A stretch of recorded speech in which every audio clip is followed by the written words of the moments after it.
What's up, guys? Thank you for tuning in to Chevron Food and Tech. Today I have a quick little sample recipe I believe you guys are gonna love. The first thing, like always, is to get the ingredients. I have a description of the par on the video, but just kind of follow through. The next thing is to heat up the pan into medium high. Add on your carrots.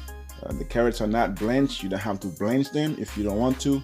That's fine, because we want to build some caramelized to the carrots.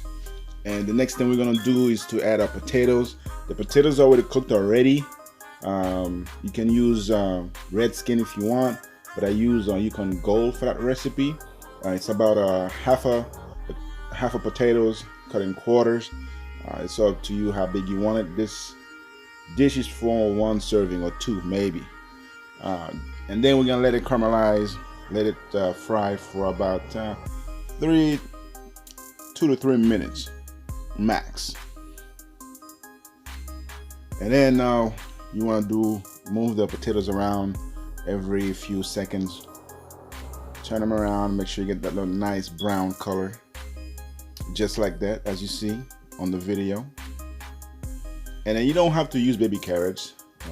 I know they might be a little bit more expensive, and sometimes you can't find them in the store. You can use about any carrots if you want to. That's not even a problem. And then we're gonna add our turnips. Just gonna let them cook for an additional few minutes, because turnip doesn't take long to cook. And we're gonna add fennel.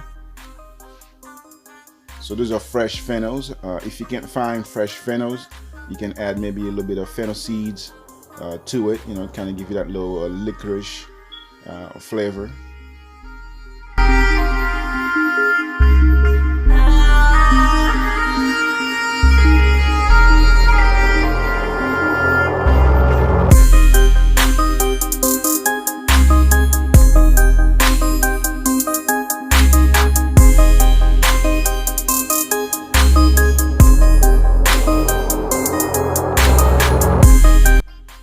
Just move your potatoes around.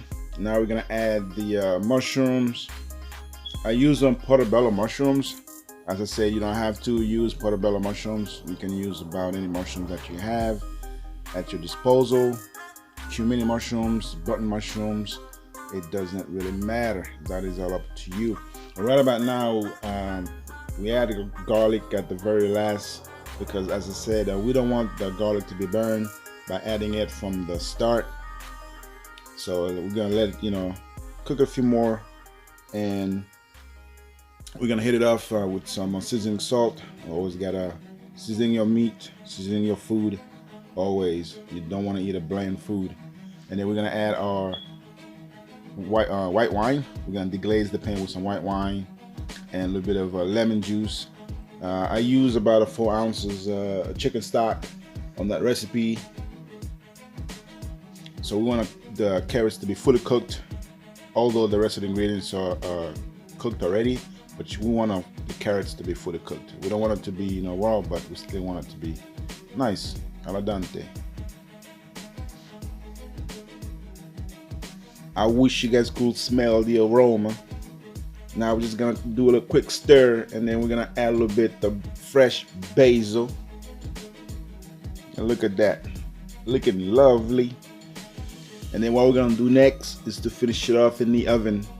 We just want that to be really, really caramelized and really like a nice and So in the meantime, in between times, we're gonna let that in the oven for maybe about 2 minutes, and then we're gonna cook our chicken. Like, although the chicken's fully cooked already, all we want to do is to get a crispy skin on the chicken. So I cranked the fry on to 400 degrees.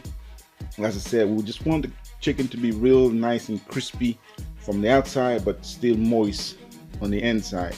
I'm telling you, this is just heaven right now. So we're just gonna let it cook for about 3 to 4 minutes, and then we're gonna take it out, and then you'll see the rest of it. We're just creating magic right about now. This dish, I think you can make this dish for any special occasion.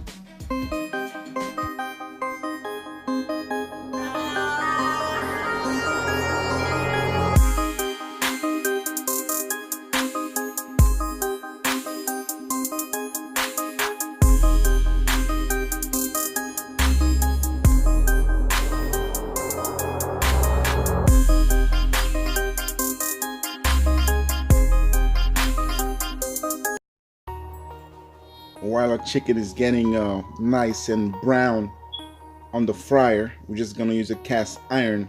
Look at that chicken. Look at that. Let me get it up close to you guys so you guys can see the chicken. My God, that look good. All right, so as I said before I get distracted, so we're gonna pull out the vegetables out of the oven. We're gonna set it to the side. We're gonna use the cast iron for this dish. We're gonna display it. So in that hot cast iron, we're gonna add all our vegetables in. Look at that, nice. You can add butter, you know, if you want to, but you know, for the sake of this video, this recipe, I just use olive oil straight out, no butter. And then we're gonna set that chicken right on top. Oh God, what else do you need? So now we're gonna add a little bit of feta cheese for a little bit of saltiness, and then we're gonna add the candied walnut for a little sweet taste. I mean, seriously, this is some serious next level roasted chicken right there. And then we're gonna finish off with some microgreens. If you have parsley, whatever you have at home, chopped herbs, as long as it's fresh, you should be good. Yeah, this is it, guys. You know, like I always, keep it clean and sexy. This is my version of a roasted chicken with roasted vegetables, feta cheese, walnut, heaven on earth. The dig. I'll see you guys on the next video. Peace out.